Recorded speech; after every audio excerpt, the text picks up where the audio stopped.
छत्तीसगढ़ शराब घोटाले में एसीबी ईओडब्ल्यू की टीम ने कवासी लखमा और उनके करीबियों के 13 ठिकानों पर छापेमारी की।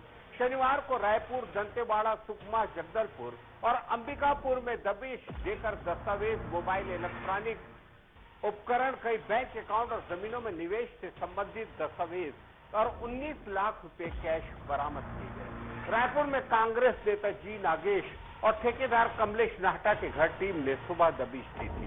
देवनगर में कांग्रेसी पार्षद उम्मीदवार श्रीनिवास राव के घर पहुंची।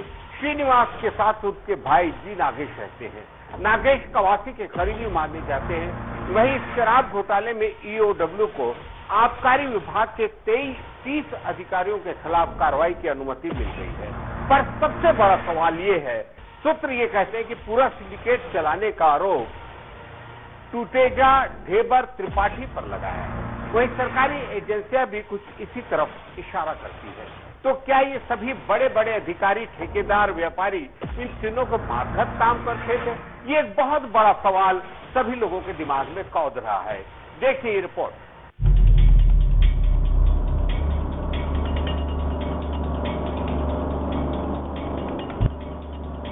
एसीबी ईओडब्ल्यू की टीम ने कवासी लखमा और उनके करीबियों के 13 ठिकानों पर छापेमारी की। शनिवार को रायपुर, दंतेवाड़ा, सुकमा, जगदलपुर और अंबिकापुर में दबिश देकर दस्तावेज, मोबाइल, इलेक्ट्रॉनिक उपकरण, कई बैंक अकाउंट और जमीनों में निवेश से संबंधित दस्तावेज और 19 लाख रुपए कैश बरामद किए गए हैं। रायपुर में कांग्रेस नेता जी नागेश और ठेकेदार कमलेश नाहटा के घर भी पुलिस टीम ने दबिश दी थी। देवेंद्र नगर में कांग्रेसी पार्षद उम्मीदवार श्रीनिवास राव के घर पहुंची। श्रीनिवास के साथ उनके भाई जी नागेश रहते हैं। नागेश कवासी के करीबी माने जाते हैं।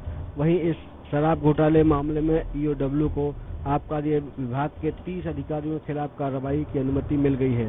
जी नागेश के भाई जी श्रीनिवास राव ने बताया कि सुबह करीब 5:45 बजे टीम घर पहुंची थी। छोटे भाई ने घर का दरवाजा खोला। ईओडब्ल्यू के अधिकारियों ने बताया कि नागेश के नाम पर सर्च वारंट है। हमने अधिकारियों को घर में ससम्मान बिठाया। श्रीनिवास ने बताया कि हम कहीं से गलत नहीं है, इसलिए हमें किसी भी प्रकार का डर नहीं है। ईओडब्ल्यू के अधिकारियों को हमने जांच में पूरा सहयोग किया। जी श्रीनिवास राव ने बताया कि अधिकारियों ने कहा है कि आप कवासी लखमा के करीबी हैं, इसलिए हमें लग रहा है कि आबकारी मामले में आपकी संलिप्तता है, लेकिन हमने उन्हें जानकारी दी है कि उनसे हमारा व्यापारिक संबंध नहीं है, लेकिन पूर्व मंत्री लखमा से हमारा व्यक्तिगत व राजनीतिक संबंध जरूर है। कांग्रेस नेता श्रीनिवास राव ने बताया कि ईओडब्ल्यू के अधिकारियों ने जांच के दौरान हमसे कहा, साल 2019 से 2023 के बीच में आपने जो रजिस्ट्री की होगी उसकी जानकारी दीजिए। हमारा जमीन खरीदी बिक्री का भी काम है। कुछ साल पहले हमने अपनी पुरानी जमीन बेचकर नई जमीन ली है और घर की प्रॉपर्टी के जो पेपर हैं उसे हमने टीम को दे दिया है।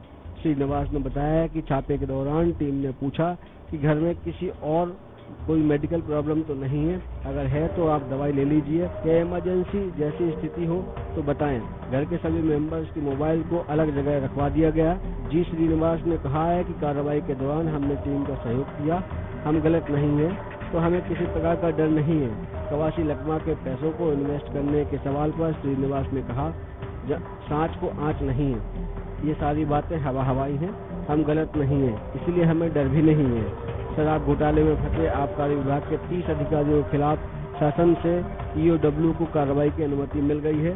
उनके खिलाफ जल्द ईओडब्ल्यू कार्रवाई कर सकती है।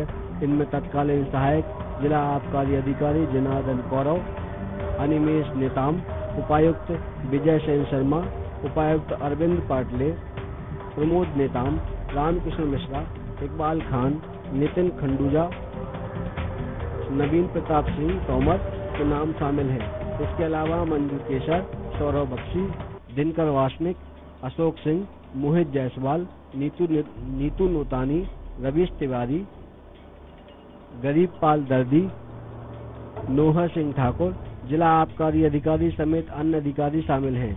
इनके खिलाफ चार्जशीट भी पेश की जा सकती है। छत्तीसगढ़ शराब घोटाला मामले में ईडी जांच कर रही है। ईडी ने एसीबी में दर्ज एफआईआर कराई है। दर्ज एफआईआर में 2000 करोड़ रुपए से ज्यादा के घोटाले की बात कही गई है। ईडी ने अपनी जांच में पाया है कि तत्कालीन भूपेश सरकार के कार्यकाल में आईएएस अफसर अनिल टुटेजा, आबकारी विभाग के एमडी एपी त्रिपाठी और कारोबारी अनवर ढेबर के सिंडिकेट के जरिए घोटाले को अंजाम दिया गया था। ईडी की ओर से दर्ज कराई गई एफआईआर की जांच एसीबी कर रही है। एसीबी को मिली जानकारी के अनुसार साल 2019 से साल 2022 तक सरकारी शराब दुकानों से अवैध शराब डुप्लीकेट होलोग्राम लगाकर बेची गई। इससे शासन को करोड़ों रुपए के राजस्व का नुकसान हुआ है। ईडी का आरोप है कि पूर्व मंत्री और मौजूदा विधायक कवासी लकमा सिंडिकेट के अहम हिस्सा थे। लकमा के निर्देश पर ही सिंडिकेट काम करता था।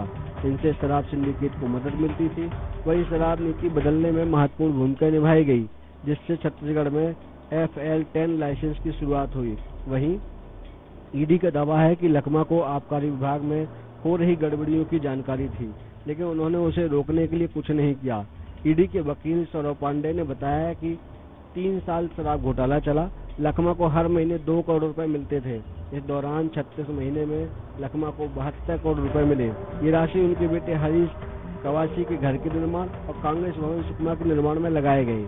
ईडी ने कहा है कि छत्तीसगढ़ में शराब घोटाले से सरकारी खजाने को भारी नुकसान हुआ है। शराब सिंडिकेट के लोगों की जेबों में 2100 करोड़ रुपए से अधिक की अवैध कमाई भरी गई है। लकमा के खिलाफ एक्शन को लेकर निदेशालय की ओर से कहा गया है कि जांच में पहले पता चला था कि अनवर ढेबर, अनिल टुटेजा और अन्य लोगों का शराब सिंडिकेट छत्तीसगढ़ राज्य में काम कर रहा था। इस घोटाले की रकम 2100 करोड़ रुपए से ज्यादा है। 2019 से लेकर 2022 के बीच चले शराब घोटाले में ईडी के मुताबिक ऐसे होती थी कि अवैध कमाई CSMCL यानी शराब की खरीद और बिक्री के लिए राज्य निकाय द्वारा उनसे खरीदी गई शराब की प्रति केस के लिए डिस्टिलर्स से रिश्वत ली जाती थी। बेहिसाब कच्ची ऑफ द बुक देसी शराब की बिक्री हुई। इस मामले में सरकारी खजाने को 1 रुपया नहीं पहुंचा और बिक्री की सारी रकम सिंडिकेट ने हड़प ली। अवैध शराब सरकारी दुकानों से बेची जाती थी। शराब बनाने वालों से कार्टेल बनाने और बाजार में निश्चित हिस्सेदारी दिलाने के लिए रिश्वत ली जाती थी। FL10 के लाइसेंस धारकों से कमीशन ली गई, जिन्हें विदेशी शराब के क्षेत्र में कमाई के लिए लाया गया था। FL10 का फुल फॉर्म फॉरेन लिकर 10 है। इस लाइसेंस को छत्तीसगढ़ में विदेशी शराब की बिक्री के लिए राज्य सरकार ने ही जारी किया था। जिन कंपनियों को ये लाइसेंस मिला वे मैन्युफैक्चरर्स यानी निर्माताओं से शराब लेकर सरकार को सप्लाई करते थे। इन्हें थर्ड पार्टी भी कह सकते हैं। खरीदी के अलावा भंडार और ट्रांसपोर्टेशन का काम भी इसी लाइसेंस के तहत मिलता है। हालांकि इन कंपनियों ने भंडार और ट्रांसपोर्टेशन का काम नहीं किया, इसे बेवरेज कॉर्पोरेशन को ही दिया गया था।